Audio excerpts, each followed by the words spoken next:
dear friends. What a blessing to be invited to a new day, to a new beginning, to renewal, to our progress.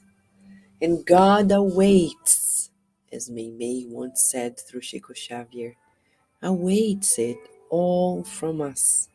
And Jesus, as the divine representative, once said, as written in Luke 12:8, and I tell you that everyone who confesses before others the Son of Man will also confess him or her before the angels of God. This is a new chapter in the book Follow Me by Emmanuel through Chico Xavier. This book is being translated at Kardec Radio.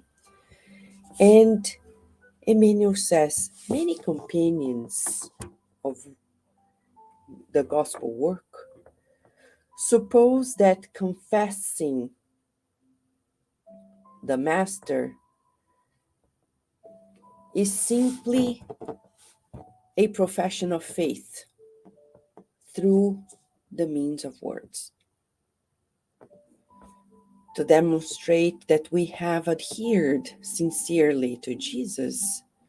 They think that it will be enough to stand up at a podium or discuss wholeheartedly with a few friends that still do not understand it.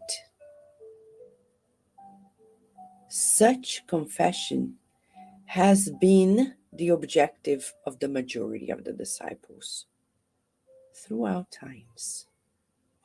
But this attitude is one of the faces of such realization, of such accomplishment, without actually constituting its precious whole set. To confess the Christ before humanity is to reveal its light and power in actions of love and detachment that the common and ordinary humans still do not know. They do still not know. It is not to convince others, but to align the life in different and superior plane, making the more fragile spirits able to encounter, together with our souls, something more elevated that they cannot find in other places or situations in the world. It's not easy to confess to Jesus amongst terrestrial communities when we know that Jesus himself was conducted by the very terrestrial communities to the cross of martyrdom. But it is this confession that his persuasive word talks about to us in the gospel of truth and love.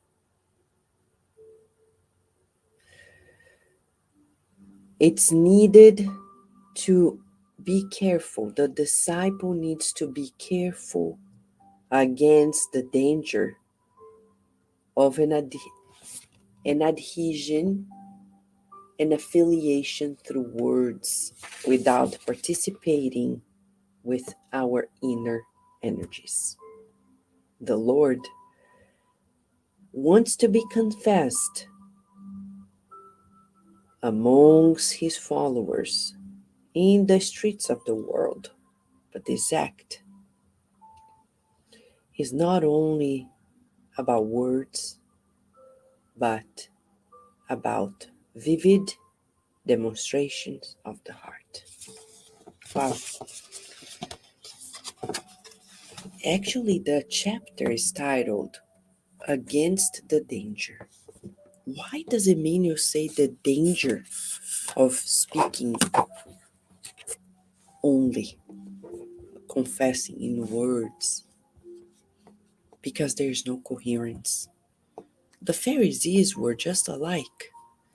The Pharisees also were more words than actions. Food for thought for us today. Let us think for ourselves.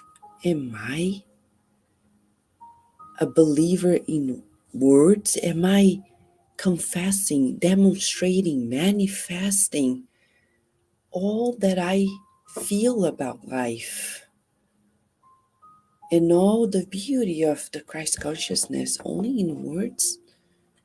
Or am I becoming the living letter? It's an invitation for us. Let's not be afraid of seeing how it is and adjusting. You know we're progressing, but today is a day of reflection. Are we already moving to that direction? Food for thought. We don't want to be disciples in words only, right? Let us then pray. Pray that we find our affiliation with Jesus beyond words. Are we capable of taking actions without telling people, without showing it to people, without converting people, convincing them about it? Can we do things just between God and us? Food for thought. Let us adjust ourselves to it and trust that there is always a new level in our affiliation with the Master of all masters in this planet.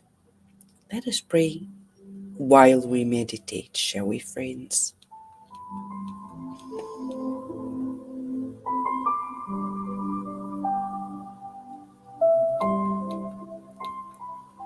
Master Jesus, you are always so kind to us, so loving, so present. Thank you for illuminating us with this new exercise. Certainly, we have things to be adjusted in us.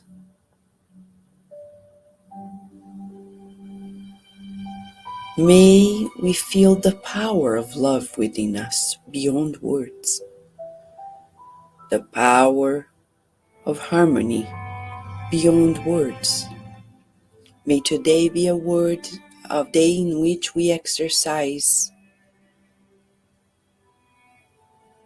this inner attitude without words, loving without demands, being patient without manifestations, demonstrations.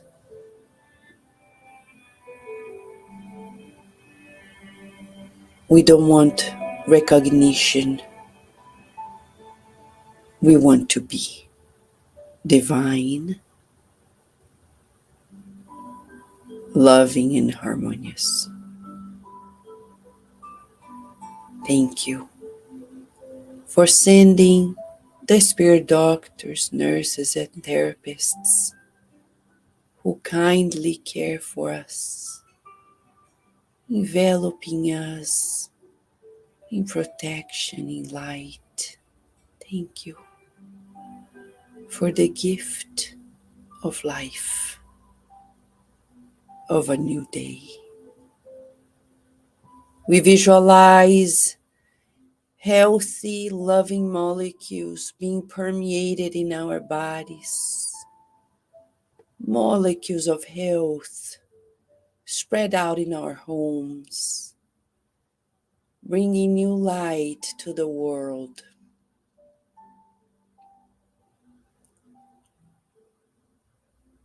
And our planet completely enveloped in peace and harmony, hope, joy, and the courage to be human beings where reasoning prevails, where love is ahead. We visualize our blue planet receiving our deepest gratitude, as well as our physical bodies, all the cells being kindly treated, receiving our gratitude for the gift of their partnership in this reincarnation. Thank you, Jesus Christ, for leading us to greater harmony, to new beginnings, to renewal. May we stay with you more in feelings and actions than in words, today and forever. And so be it.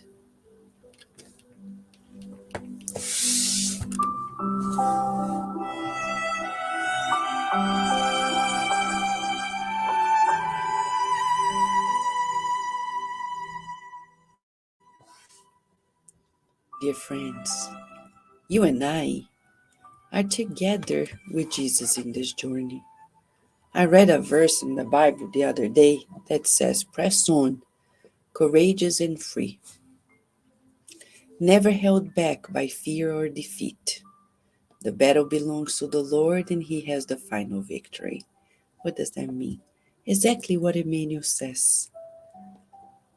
Let us feel our divine nature and be it. Everything else is a natural consequence. We're so happy to be together in this circle of prayer. And we want to thank you for this togetherness. Thank you, Lou. Thank you, Slavik. Thank you, John. We wish you a beautiful day and night to you who are here live, to those who are here on demand, knowing that we are in this togetherness with on high beyond words. And we hope to see you tomorrow at Cardiac Radio. Thank you, friends.